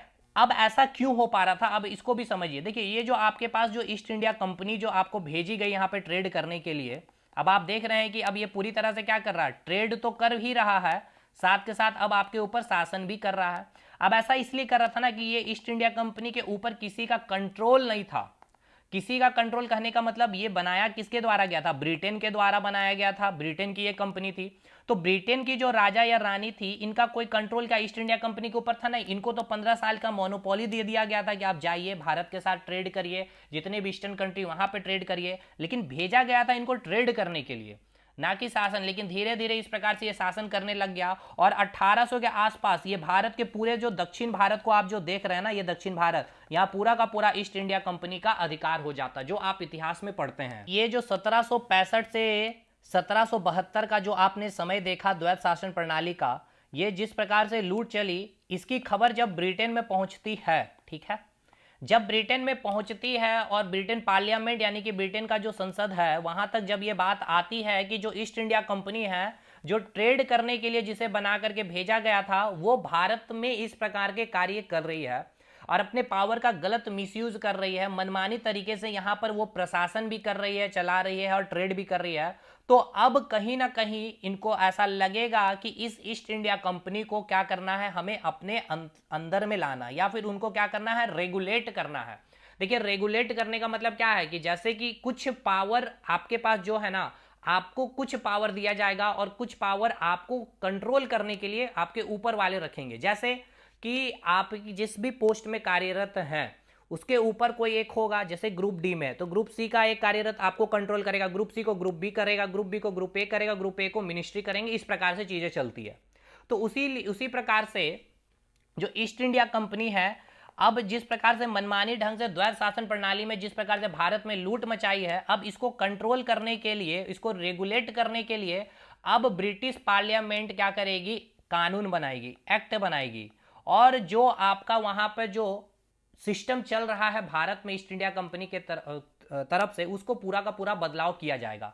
तो अब यहां से स्टार्ट होता है कहानी 1773 से, जो 1772 तक जो द्वैध शासन प्रणाली चला, और 1773 में एक एक्ट बनाया जाएगा, ब्रिटेन के पार्लियामेंट, ब्रिटेन के संसद में एक्ट बनेगा, रेगुलेटिंग एक्ट। अब समझ में आ रहा होगा आपको, रेगुलेटिंग एक्ट नाम क्यों रखा गया इसका, क्योंकि ये रेगुलेट करेगा किसको कंट्रोल करेगा, ये एक्ट कंट्रोल किसको करेगा, ईस्ट इंडिया कंपनी को। 1773 में ये कानून बना करके भारत भेजा जाएगा, और बंगाल का नया गवर्नर भेजा जाएगा वारेन हेस्टिंग को, ठीक है ना। किसको भेजा जाएगा, वारेन हेस्टिंग को बंगाल का गवर्नर बना करके भेजा जाएगा। ये सब हम स्टार्ट करेंगे, लेकिन अब आपको क्या समझ में आया ये रेगुलेटिंग एक्ट का मतलब, ये आखिर जो एक्ट जो यहां से ब्रिटेन से आना स्टार्ट हो कैसे। तो देखिए अभी फिर से मैं एक चीज को आपको रिकॉल कर रहा हूं कि जो भारत में आने का जो रास्ता जो पुर्तगालियों ने खोजा है ना, जो पुर्तगालियों ने खोजा, वास्को डी गामा भारत में आए व्यापार करने के लिए, समुद्री मार्ग की जो इन्होंने खोज की, उसी प्रकार बहुत सारी कंपनियां आई, डच आए, फ्रेंच आए, उनके साथ भी ईस्ट इंडिया कंपनी ने लड़ाई की, उनको भगाया। फाइनली 1600 में ब्रिटेन में जो महारानी थी, उन्होंने एक राजलेख, एक चार्टर दिया और ईस्ट इंडिया कंपनी की स्थापना करती है। 15 वर्षों के लिए इनको क्या किया जाता है, मोनोपोली दिया जाता है भारत में ट्रेड करने के लिए। अब ईस्ट इंडिया कंपनी जब बन रही है तो उसमें कुछ शेयर होल्डर होंगे, और उस शेयर होल्डर को क्या कहा जा रहा था, कोर्ट ऑफ प्रोपराइटर, स्वत्वधारी मंडल। और ये क्या किए थे, एक 24 लोगों का या फिर 24 सदस्य का एक परिषद बनाया गया था, जिसे कहा गया निदेशक मंडल या कोर्ट ऑफ डायरेक्टर। यही कोर्ट ऑफ डायरेक्टर क्या कर रहे थे, आपकी ईस्ट इंडिया कंपनी को इंडिया में कैसे ट्रेड करना है, ये सारा का सारा निर्णय ले रही थी। अब इसके बाद क्या देखा गया कि जब 1700 में एक चार्टर पास किया गया, 1700 के चार्टर में यह बोला गया कि जो ईस्ट इंडिया कंपनी है, इसके 3 हेडक्वार्टर होंगे, प्रोविंस होंगे, एक कलकत्ता में होगा, एक मद्रास में होगा और एक बंबई में होगा। अब उसके बाद 1726 का चार्टर आया ब्रिटेन से ही, उन्होंने ये कहा कि इन तीनों प्रांत में एक एक गवर्नर होंगे और वहां की जो स्थिति है उसके अकॉर्डिंग कानून बनाने का इनको अधिकार दे दिया, एक गवर्नर यहाँ, एक गवर्नर यहाँ और एक गवर्नर यहाँ। फिर से अब ये क्या करने लगे, वहां के जो भी राजा थे, जो भी शासक थे उनके कार्यों में हस्तक्षेप करना, फूट डालो नीति, कुछ लालच कुछ लोभ दे करके कुछ कुछ राजाओं को अपने अधीन में करना स्टार्ट किया। और 1757 का जो बैटल ऑफ प्लासी होता है, जिसके नेतृत्व करता ईस्ट इंडिया कंपनी या अंग्रेज की तरफ से रॉबर्ट क्लाइव थे और सिराजुद्दौला की इसमें हार होती है, जिसमें अंग्रेजों की स्थिति और भी अच्छी होती चली जाती है भारत में। और फाइनली 1764 में जो बक्सर का युद्ध होता है, हेक्टर मुनरो जिसके नेतृत्व करता होती है, जिसमें इसकी जीत होती है। कौन कौन हारते हैं? शाह आलम, मीर कासिम और सुजाउद्दौला। और इसी के साथ इलाहाबाद की संधि होती है, जिसमें बंगाल और बिहार और उड़ीसा से आपको टैक्स कलेक्शन का पूरी की पूरी आज़ादी मिल जाती है। और इसी 1765 में एक क्या किया जाता है? डुअल शासन, यानी कि जिसे कहा गया था लूट ऑफ भारत, यानी कि द्वैध शासन प्रणाली सिस्टम लगाया गया था, जो 1762-65 से लेकर 72 तक चला था। कितने साल तक? 7 साल तक। 7 साल तक भारत को बड़ी ही बुरी तरीका से लूटा गया। और इस लूट में क्या हुआ था द्वैध शासन प्रणाली में कि आपको 2 प्रकार से टैक्स देना है। एक टैक्स तो आपको ईस्ट इंडिया कंपनी को देनी है, और दूसरा टैक्स वहाँ के जो सरकार है, स्थानीय सरकार, उनको देना है। और ये स्थानीय सरकार को जो टैक्स मिलेगा उसका 80% वो क्या करेंगे? आपके ईस्ट इंडिया कंपनी को ही देंगे। तो ये आपका चल रहा था। जब ये बात कहाँ पता चलती है? ब्रिटेन के पार्लियामेंट में, यानी कि ब्रिटेन के संसद तक जब ये बात आती है, तब ये देख रही है कि जो ईस्ट इंडिया कंपनी को हम लोगों ने ट्रेड करने के लिए भेजा था, ये गलत तरीके से अपने पावर को, क्योंकि इस पर किसी का कंट्रोल नहीं था, किसी भी सरकार की, ब्रिटेन की सरकार की, इसलिए अपने पावर को गलत तरीके से यूज किया। और यूज करते हुए उन्होंने क्या किया? भारत में इस प्रकार से लूट मचाई। एंड देन ब्रिटेन से फिर डिसीजन लिया गया कि अब ये ईस्ट इंडिया जो कंपनी है, इस पे हम लोगों को अपना कंट्रोल करना होगा। और फाइनली 1773 में एक एक्ट पास किया गया, जिसको कहा गया रेगुलेटिंग एक्ट। ये ब्रिटेन के संसद में ये एक्ट पास हो रहा है, और किस लिए? कि किस प्रकार से वो जो ईस्ट इंडिया कंपनी को हमने भारत भेजा ट्रेड करने के लिए, वो ट्रेड कैसे करेगी। अब इस एक्ट को नाम दिया गया रेगुलेटिंग एक्ट। क्यों? क्योंकि हम उसको रेगुलेट करते चलेंगे, इसलिए इस एक्ट का नाम पड़ा रेगुलेटिंग एक्ट। क्लियर है भाई? अब चलते हैं हम लोग 1773 के रेगुलेटिंग एक्ट पे, कि 1773 का रेगुलेटिंग एक्ट क्या था, क्या नहीं था, ये आपको समझ में आ गया होगा। होप शो कि यहाँ तक अब आपको चीज़ें क्लियर है। अब एक एक करके देखिए, इसका पूरा PDF नोट्स आपको अपलोड कर दिया जाएगा जैसे ही ये टॉपिक खत्म होगा। ये आज का जो क्लास था बड़े ही बेसिक चीज़ थी, बेसिक नीड थी, आपको चीज़ों को समझाना बहुत ही इंपॉर्टेंट था। इससे क्या है कि अब आगे का जो क्लास है वो आसान हो जाएगा, चीज़ें आपको समझ में आएगी और अच्छे अच्छे लेवल आपके क्वेश्चन बना पा रहे होंगे। 1773 का रेगुलेटिंग एक्ट। अब आपको पहला जो एक्ट आ रहा है आपको माइंड में क्लियर है क्या हो रहा है, कहानी समझ में आ रही है? यानी कि ये जो आपका भारत है, ठीक है भाई, समझिएगा ध्यान से, ये आप जो भारत को देख रहे हैं, इस भारत में अभी आपका ईस्ट इंडिया कंपनी क्या कर रहा है? ट्रेड करने आया तो था, लेकिन अब ट्रेड करने के साथ साथ क्या करने लग गया है? प्रशासन भी करना स्टार्ट कर गया है। अब ये कर रहा था कैसे? मनमानी ढंग से कार्य करने लग गया था, यानी भारत में बड़ी बुरी तरीका से लूट मार की। इसी कारण जो ब्रिटेन में जो संसद है, उनको ये जब बात पता चलती है कि जो ईस्ट इंडिया कंपनी को हमने ट्रेड करने के भेजा है वो भारत में लूट मचा रही है, तो अब इसको कंट्रोल करने के लिए संसद से कानून पास किया जा रहा है, जिसका नाम रखा जा रहा है रेगुलेटिंग एक्ट। और 1773 की ये कहानी है, इसलिए 1773 का रेगुलेटिंग एक्ट हम इसको कह रहे हैं। 1773 का रेगुलेटिंग एक्ट। अब आपको समझ में आ गया सारी चीजें? चलिए, तो अब एक एक करके स्टार्ट करते हैं कि जो 1773 का जो रेगुलेटिंग एक्ट आया, उस एक्ट में क्या क्या चीजें आई, वो आपके एग्जाम के पॉइंट ऑफ व्यू से इंपॉर्टेंट होता है, जो आपके एग्जाम में पूछा भी जाता है। तो इसको आज हम लोग एक एक्ट को कम से कम खत्म करेंगे, क्योंकि मेन मकसद था आपको इस एक्ट के पीछे का जो बिहाइंड जो हिस्ट्री है उसको मैं आपको समझा पाऊँ, ठीक है? इसलिए इसको कई लोग हिस्ट्री में भी पढ़ा देते हैं। खैर चलिए, 1773 का रेगुलेटिंग एक्ट जब कानून बन करके भारत भेजा जा रहा था, इस कानून को आप समझ रहे हैं, ये संसद में बना है, कहाँ? ब्रिटेन के संसद में बना है। तो उस समय जो ब्रिटेन के प्राइम मिनिस्टर थे, ये आपसे नाम पूछा जाएगा कि उस समय ब्रिटेन के प्राइम मिनिस्टर कौन थे, ठीक है? तो ब्रिटेन का प्राइम मिनिस्टर, ये सब चीज नोट्स में लिखा हुआ अपलोड हो जाएगा। मैं अभी नोट्स बना ही रहा हूँ, फ्रेश नोट, तो वो इसलिए कल तक सेकंड क्लास के बाद आपका अपलोड हो जाएगा। जो ब्रिटेन के प्राइम मिनिस्टर कौन है? वो है आपके लॉर्ड नॉर्थ। ये नाम आपको लिखने की जरूरत नहीं है, बस सुनते चलिए कहानी। अब पहला चीज क्लियर है कि जब 1773 का रेगुलेटिंग एक्ट बन रहा था उस समय ब्रिटेन के प्राइम मिनिस्टर कौन थे? लॉर्ड नॉर्थ थे। मेन इसका उद्देश्य क्या है? इस एक्ट का उद्देश्य, इस एक्ट को लाने के पीछे का मेन उद्देश्य क्या था? जो ईस्ट इंडिया कंपनी थी वो क्या कर रही थी? भारत में लूट करना स्टार्ट कर गई। यानी कि जो भ्रष्टाचार स्टार्ट हुआ था, जो करप्शन स्टार्ट हुआ था ये ईस्ट इंडिया कंपनी के द्वारा, उसकी समाप्ति करना था। सेकेंड, जो भारत और इंग्लैंड में, ठीक है ना, जो भारत और इंग्लैंड में जो कंपनी जो शासन कर रही थी, देखिए भारत में क्या कर रही थी ये, अब ईस्ट इंडिया कंपनी ट्रेड के साथ साथ क्या करने लग गई थी? शासन करने लग गई थी। उस शासन को नियंत्रित करना था, यानी कि कंट्रोल करना था। मेन इस एक्ट का उद्देश्य यही था। तो ये मैं ज़्यादा डिटेल नहीं लिख रहा हूँ, ठीक है, इसको हटा दूँ क्योंकि ये सब चीज़ आपके नोट्स में लिखा हुआ। तो मेन ऑब्जेक्टिव क्लियर हुआ। पहला ऑब्जेक्टिव क्या है इसका? कि जो आपका क्या कर रहा है यहाँ पे, जो भ्रष्टाचार चल रहा है उस भ्रष्टाचार की समाप्ति करनी है। सेकेंड, क्या करना है? ईस्ट इंडिया कंपनी को कंट्रोल करना है। मेन ऑब्जेक्टिव यही रहा। इसके बाद जो ईस्ट इंडिया कंपनी, ध्यान से सुनना है, जो आपको पता है जो ईस्ट इंडिया कंपनी है, ईस्ट इंडिया कंपनी किस प्रकार से ट्रेड करेगी आपको पता है। यहां पर एक क्या था आपके पास? बोर्ड ऑफ, क्या था? बोर्ड ऑफ डायरेक्टर था। बोर्ड ऑफ डायरेक्टर था ना जी। इस बोर्ड ऑफ डायरेक्टर में कितने सदस्य थे? 24 सदस्य थे, जिसको हिंदी में क्या कर रहे थे? निदेशक मंडल कर रहे थे। और एक क्या था? जो शेयर होल्डर थे, जिसको हम लोग क्या कह रहे थे? कोर्ट ऑफ प्रॉपराइटर्स कह रहे थे, यानी कि स्वत्वाधारी मंडल कर रहे थे, यही कह रहे थे, ठीक है। लेकिन ये सभी कहाँ है? ये इंडिया में नहीं है, ये सभी कहाँ है? आपके इंग्लैंड में है, ठीक है भाई। अब आगे बढ़ते हैं धीरे धीरे करके। जो यहाँ के प्राइम मिनिस्टर हैं लॉर्ड नॉर्थ हैं इस समय, इनका मेन ऑब्जेक्टिव भ्रष्टाचार खत्म करना जो ईस्ट इंडिया कंपनी के बीच चल रही है, ईस्ट इंडिया कंपनी को कंट्रोल करना। और ये बातें तो आपको क्लियर है कि ईस्ट इंडिया कंपनी किस प्रकार से ट्रेड करेगी। एक कंट्रोल परिषद थी, बोर्ड ऑफ कंट्रोल, और जो शेयर होल्डर, जो कंपनी के मालिक है, जिसको हम कह रहे थे कोर्ट ऑफ प्रॉपराइटर। अब इस एक्ट के तहत, इसी एक्ट के तहत क्या किया गया? जो आपकी ईस्ट इंडिया जो कंपनी है, हाँ, जो ईस्ट इंडिया कंपनी है, ईस्ट इंडिया कंपनी की जो एक परिषद है, जिसको हम क्या कर रहे हैं? कोर्ट ऑफ डायरेक्टर या फिर बोर्ड ऑफ डायरेक्टर भी बोल सकते हैं। जो कोर्ट ऑफ डायरेक्टर हैं, जो कोर्ट ऑफ डायरेक्टर हैं, जिसमें सदस्य कितने हैं? 24 मेंबर हैं।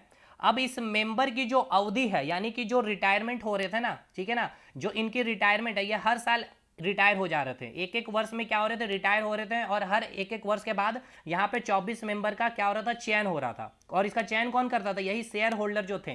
तो अब क्या किया गया कि इस एक्ट के तहत ईस्ट इंडिया कंपनी में जो कोर्ट ऑफ डायरेक्टर के जो 24 सदस्य हैं, इनकी जो अवधि थी, ठीक है ना, इनके टेन्योर को इंक्रीज कर दिया गया 4 साल के लिए। क्योंकि अब ऐसा इसीलिए कहा गया ना कि हर साल क्या किया जा रहा था? चेंजिंग लाया जा रहा था। बार बार कोई भी बदलाव सही नहीं होता है। दूसरा चीज कि बार बार बदलने के कारण क्या हो रहा था? कोई भी चीज अच्छे से ईस्ट इंडिया कंपनी के जो ये कोर्ट ऑफ डायरेक्टर क्या कर रहे थे? इंप्लीमेंट नहीं कर पा रहे थे भारत में। इस कारण इनके अवधि को क्या कर दिया गया? 4 साल बढ़ा दिया गया।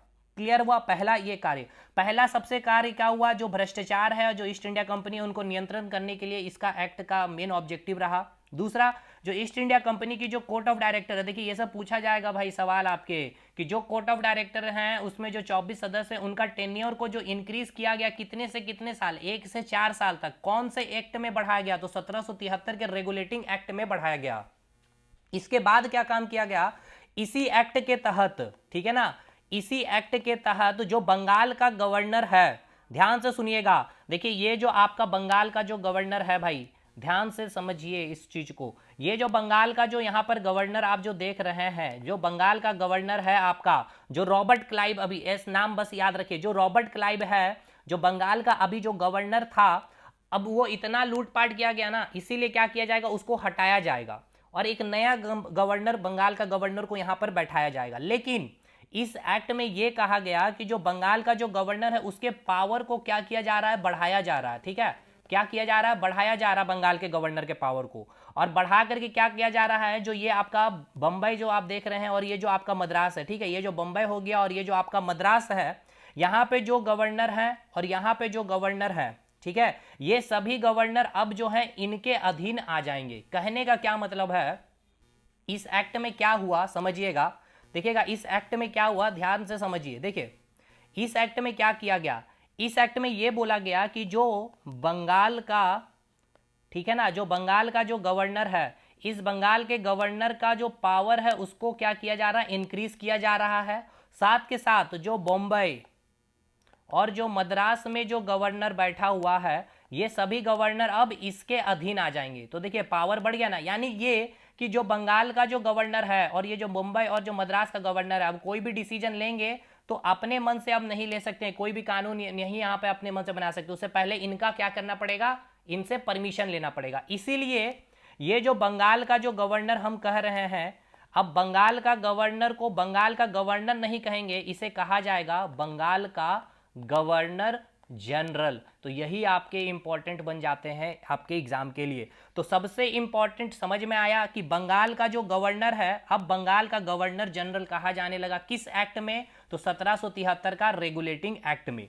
अब सबसे पहले बंगाल का गवर्नर जनरल कौन बना, ये सब पूछा जाएगा। तो देखिए जो आपका रॉबर्ट क्लाइव था, रॉबर्ट क्लाइव को हटाया गया और भेजा गया वारेन हेस्टिंग को, ठीक है ना, वारेन हेस्टिंग को भेजा गया, वारेन हेस्टिंग को भेजा गया बंगाल का क्या बना करके, गवर्नर। देखिए वारेन हेस्टिंग को, ये आपको जो मैंने यहाँ स्टोरी समझाया था 1765 में और 1772 तक जो क्या चली भारत की जो लूट हुई थी यहाँ जो मैंने अभी आपको दिखलाया था, कहाँ गया भाई, ये रहा। देखिए 1765 से 1772 में जो डुअल शासन चला था, ये कौन किया था आपका, जो डुअल शासन लागू करने वाले कौन थे, तो आपके रॉबर्ट क्लाइव थे। इस रॉबर्ट क्लाइव का जो ये द्वैध शासन प्रणाली है, इसको खत्म कौन किया था, तो इसको खत्म करने वाले कौन थे, वारेन हेस्टिंग थे, ठीक है ना। तो वारेन हेस्टिंग को जब ये बात पता चली कि जो आपका रॉबर्ट क्लाइव है जो इस प्रकार से भारत में लूटपाट मचाया है, तो फिर एक नया गवर्नर को, बंगाल का गवर्नर भेजा गया वारेन हेस्टिंग को। समझ में आया। तो अब समझिएगा ध्यान से, हुआ क्या, वारेन हेस्टिंग को बंगाल का गवर्नर बना करके भेज दिया गया था, बंगाल का गवर्नर बना हुआ था ये। अब इसी एक्ट में फिर क्या किया गया, इसी एक्ट में क्या किया गया, इस बंगाल के गवर्नर को क्या कर दिया गया, बंगाल का गवर्नर जनरल बना दिया गया। तो आपके एग्जाम में पूछा जाएगा जो बंगाल का गवर्नर जनरल है, ठीक है ना, बंगाल का गवर्नर जनरल, बंगाल का गवर्नर जनरल, फर्स्ट बंगाल का गवर्नर जनरल कौन है, तो आप बोलेंगे वारेन हेस्टिंग, ठीक है ना, क्या नाम बोलेंगे, वारेन हेस्टिंग। ये सब कुछ लिखा हुआ है, नोट्स में ले आऊंगा कल पीडीएफ, तो और भी अच्छे से आपको क्लियर हो जाएगा, ठीक है। और अगर आपसे पूछा जाएगा लास्ट बंगाल का गवर्नर कौन होगा, तो लास्ट बंगाल का गवर्नर भी कौन होगा, आपका वारेन हेस्टिंग ही होगा। मतलब मैंने ये आपको बतलाया भाई, मैंने क्या बतलाया आपको, ध्यान से समझिएगा, अगर नहीं समझ में आया तो समझिए फिर से एक बार, क्योंकि ये सब इंपॉर्टेंट पॉइंट है आपके, खास करके जेएसएससी सीजीएल के लिए ये सब छोटे छोटे क्वेश्चन बनते हैं। मैंने ये बतलाया कि जो रॉबर्ट क्लाइव ने, ठीक है ना, जो रॉबर्ट क्लाइव ने द्वैध शासन प्रणाली लगाया था, ठीक है ना, जो द्वैध शासन प्रणाली लगाया आपका, द्वैध शासन प्रणाली यानी कि दो तरह से लूट की गई 1765 से 1772 तक, इसको क्या किया गया, खत्म किया गया। इसको खत्म करने वाले कौन थे, तो इसको क्या किया गया, हटाया गया, ठीक है ना। रॉबर्ट क्लाइव को जो ईस्ट इंडिया कंपनी, जो बंगाल का जो गवर्नर था, ये बंगाल का क्या था, गवर्नर था, इसको क्या किया गया, हटाया गया बंगाल के गवर्नर के पद से, और फिर बनाया किसको गया गया, वारेन हेस्टिंग को बनाया गया, ठीक है ना। किसको बनाया गया, वारेन हेस्टिंग को बनाया गया। वारेन हेस्टिंग को क्या किया गया, बंगाल का क्या बनाया गया, इसको गवर्नर बनाया गया, ठीक है, बंगाल का गवर्नर बनाया गया। एंड देन फिर आपने देखा कि किस प्रकार से 1773 का रेगुलेटिंग एक्ट आया। 1773 का जब रेगुलेटिंग एक्ट आया तो इसमें क्या किया गया, जो बंगाल का गवर्नर है, ये जो बंगाल का गवर्नर है, अब ये बंगाल का गवर्नर का पावर को क्या कर दिया गया, इंक्रीज कर दिया गया। अब इसे क्या कहा जाएगा, बंगाल का गवर्नर जनरल हम इसे कहेंगे। यानी कि आपका अगर पूछा जाएगा लास्ट बंगाल का गवर्नर, अंतिम बंगाल का गवर्नर कौन, तो वारेन हेस्टिंग ही होगा, ठीक है ना भाई, वारेन हेस्टिंग ही होगा। और अगर आपसे पूछ लिया जाए फर्स्ट बंगाल का गवर्नर जनरल कौन होगा, तो वो भी आपका वारेन हेस्टिंग ही होगा। चीजें क्लियर हो गई भाई, यहां समझ में आ गया। और इसी एक्ट में क्या किया गया था कि जो बंगाल है, जो आपकी बंगाल है, उस बंगाल का पावर को क्या कर दिया गया, इंक्रीज कर दिया गया, बंगाल के पावर को इंक्रीज कर दिया गया। और जो आपका बम्बई है और जो आपका मद्रास है, इसके जो गवर्नर होंगे ये अब किसके अधीन हो जाएंगे, इस बंगाल के गवर्नर के अधीन हो जाएंगे। मतलब ये कि ये जो आपका बंगाल का यहाँ पे जो गवर्नर बैठा हुआ है, अब ये गवर्नर जनरल कहलाएगा, ठीक है ना। अगर मैं यहाँ पर बैठा हूँ अभिषेक, तो ये मैं अब गवर्नर जनरल के पोस्ट में बैठा हूँ। यहाँ पर कोई बंदा है वो गवर्नर है, ये भी गवर्नर, ये मेरे अधीन अब आ जाएगा। जब तक मैं ना कहूँ तब तक ये कोई भी कानून यहाँ इंप्लीमेंट नहीं कर सकते हैं। समझ में आया, ये सब कहाँ हो रहा है, किस एक्ट के तहत, तो आपका 1773 का रेगुलेटिंग एक्ट के तहत हो रहा। क्लियर है यहाँ तक पॉइंट, ठीक है भाई।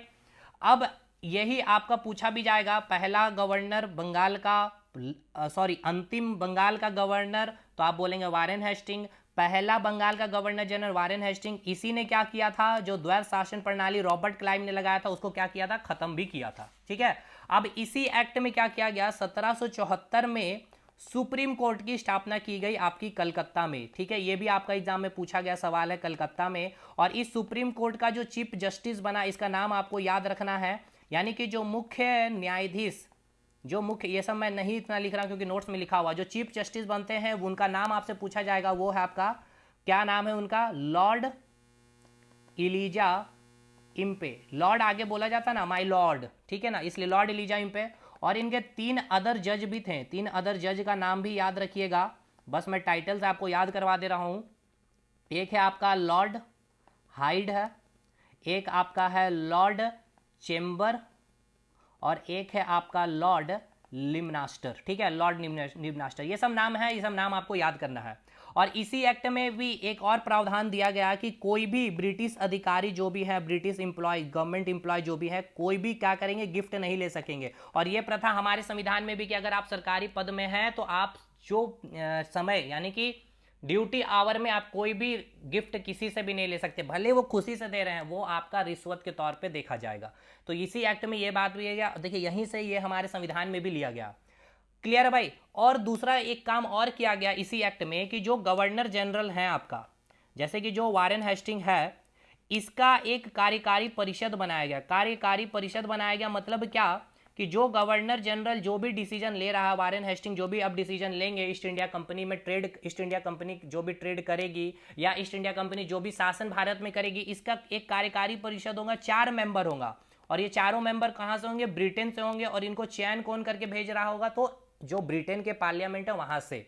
यानी कि ये कार्यकारी परिषद, अगर कोई भी गवर्नर जनरल है आपका, जैसे कि वारेन हेस्टिंग है, अगर कोई डिसीजन लेता है तो उससे पहले ये चारों क्या करेंगे, यहाँ पे उसके पे डिस्कशन करेंगे और वहाँ पे मतदान होगा। चारों में से अगर 3 कह दिया कि हाँ सही है, तो आप उसको फिर इम्प्लीमेंट करेंगे। अगर 3 में से कोई 2 क्या करेगा, बोल देगा ठीक है नहीं है, तो अब क्या हो गया यहाँ पे, तो भाई अब टाई हो गया। तो इस केस में जो वारेन हेस्टिंग कह देंगे वही हो जाएगा। और अगर 3 लोग बोल देंगे नहीं, तो भाई इसको इम्प्लीमेंट नहीं किया जाएगा। तो देखिए किस प्रकार से अब ब्रिटेन से अब ईस्ट इंडिया कंपनी को क्या किया जा रहा है, रेगुलेट किया जा रहा है। एक कार्यकारी परिषद बना दिया गया है, 4 मेंबर दे दिए गए हैं कि अब आप क्या करेंगे भाई, मनमानी ढंग से कोई कार्य नहीं कर सकते हैं। अगर बंगाल का गवर्नर जनरल भी है तो आपके पास 4 कार्यकारी परिषद है, 4 लोग हैं जो ब्रिटेन से ही भेजे गए हैं। उससे पहले आप मीटिंग करेंगे, कोई भी कानून बनाते हैं। दूसरी चीज, यहां पे आपको अब क्या किया गया कि आप जो मद्रास और जो बंबई में जो गवर्नर बैठे हुए हैं, अब आप कोई भी मनमानी ढंग से कोई कानून नहीं बना सकते हैं। आपको सबसे पहले यहाँ पे परमिशन लेना होगा, किससे, बंगाल के गवर्नर जनरल से। तो बंगाल का गवर्नर जनरल जो है, ये कोई भी अगर डिसीजन लेगा उससे पहले ये 4 लोगों का क्या होना चाहिए, सहमति। 4 है तो कम से कम 3 लोग का सहमति तो होना ही चाहिए, तभी वहां से वो पास हो पाएगा वो बिल। ठीक है, तो देखिए इस प्रकार से रेगुलेटिंग एक्ट का कंसेप्ट समझ में आ गया। अब मैं आपको फटाफट रिवीजन करा दे रहा हूं 1773 का रेगुलेटिंग एक्ट में क्या क्या इंपॉर्टेंट है आपके एग्जामिनेशन के लिए अभी याद होना चाहिए। 1773 का रेगुलेटिंग एक्ट जब आया उस समय ब्रिटेन के प्राइम मिनिस्टर कौन थे, लॉर्ड नॉर्थ थे। मेन ऑब्जेक्टिव क्या था, ईस्ट इंडिया कंपनी की भ्रष्टाचार जो भी कर रही थी उनको खत्म करना और उनको कंट्रोल करना। ईस्ट इंडिया कंपनी में जो बोर्ड ऑफ कंट्रोल, तो उसमें जो बोर्ड ऑफ जो डायरेक्टर हैं उसमें कितने सदस्य, 24 हैं। और कोर्ट ऑफ प्रोप्राइटर क्या थे, शेयर होल्डर्स हैं। ये सभी कहाँ आपके, इंग्लैंड में। अब ईस्ट इंडिया कंपनी जो थे, कोर्ट ऑफ डायरेक्टर में जो 24 सदस्य थे उनकी अवधि कितनी थी, 1 साल की थी। लेकिन 1 से कितने साल बढ़ा दी गई, 4 साल। कौन से एक्ट में, 1773 के रेगुलेटिंग एक्ट में इसके टेन्योर को 4 साल कर दिया गया। इसके साथ साथ क्या किया गया कि जो बंगाल का जो गवर्नर है उसके पावर को इंक्रीज किया गया और कहा गया कि जो बंबई है और मद्रास का जो गवर्नर है अब इनके अधीन आ जाएंगे। और बंगाल का गवर्नर अब क्या कहलाएगा, बंगाल का गवर्नर जनरल कहलाएगा। क्लियर हो गया। अब इसी प्रकार जो रॉबर्ट क्लाइव थी जिसने द्वैध शासन प्रणाली लगाया था 1765 से 1772 में, इसको खत्म करने वाला कौन था, वारेन हेस्टिंग था। वारेन हेस्टिंग को क्या किया गया, बंगाल का गवर्नर बना करके भेजा गया भारत। ठीक है, और वो क्या किया, सबसे पहले इस द्वैध शासन प्रणाली को खत्म किया। द्वैध शासन प्रणाली आपको समझ में आ रहा होगा। तो अगर आपसे पूछ लिया जाए लास्ट बंगाल का गवर्नर कौन है, तो वारेन हेस्टिंग है। और प्रथम बंगाल का गवर्नर जनरल कौन है, तो वो वारेन हेस्टिंग है। यही वो वारेन हेस्टिंग है जिसने क्या किया था, द्वैध शासन प्रणाली को खत्म करने वाला, एबॉलिश करने वाला यही व्यक्ति है। दूसरा एक और याद रखिएगा, ये जो बंगाल का ये जो गवर्नर जनरल, इसका एक और पॉइंट आप याद रखिएगा, हेड ऑफ एग्जीक्यूटिव भी इसे कहा जाता है, यानी कार्यपालिका का प्रमुख, हेड ऑफ एग्जीक्यूटिव। अब ये समझा भी देते कैसे, एग्जीक्यूटिव यानी कि कार्यपालिका का हेड। कार्यपालिका मतलब समझ में आ रहा है कि जो भी कानून बनाया गया है विधायिका के द्वारा, लेजिस्लेचर के द्वारा, उसको इंप्लीमेंट करने वाला। जुडिशियरी यानी कि न्यायपालिका, यानी कि हाई कोर्ट, सुप्रीम कोर्ट और जो लोकल कोर्ट होते हैं, जो डिस्ट्रिक्ट कोर्ट होते हैं, वो क्या करते हैं, जो भी कानून बनाया गया है सरकार के द्वारा उसको आपको बतलाती है, वो एक्सप्लेन करती है उस कानून के बारे में, या फिर कोई कानून गलत है, कोई आपके फंडामेंटल राइट आपके संविधान के जो मूल ढांचा को अगर इंपैक्ट करती है तो उन कानून को क्या कर सकती है, रद्द भी कर सकती है न्यायपालिका। ये होता। तो जो कार्यपालिका का ये हेड भी था वारेन हेस्टिंग, ये भी आपका ये सवाल पूछा गया, अभी मुझे याद आ गया, हेड ऑफ एग्जीक्यूटिव कौन था, तो वारेन हेस्टिंग था। मतलब ये कि जो आपका बंगाल का गवर्नर जनरल फर्स्ट बनाया गया वारेन हेस्टिंग, अब कोई भी डिसीजन लेगा तो इससे पहले क्या किया गया था, एक कार्यकारी परिषद दे दिया गया था इनको, यानी कि 4 मेंबर का एक कार्यकारी परिषद है, ठीक है। और ये चारों कहां से थे, ब्रिटेन थे, जो ब्रिटेन के पार्लियामेंट से चयनित होकर आते थे। बिना इनके आदेश क्या ये कोई भी डिसीजन नहीं ले सकता था। तो देखिए इस कार्यकारी का हेड कौन है, बंगाल का गवर्नर जनरल ही है ना, इसलिए हेड ऑफ एग्जीक्यूटिव है, यही क्या करेगा, इंप्लीमेंट करेगा कोई भी कानून को, इसलिए कहा गया हेड ऑफ एग्जीक्यूटिव।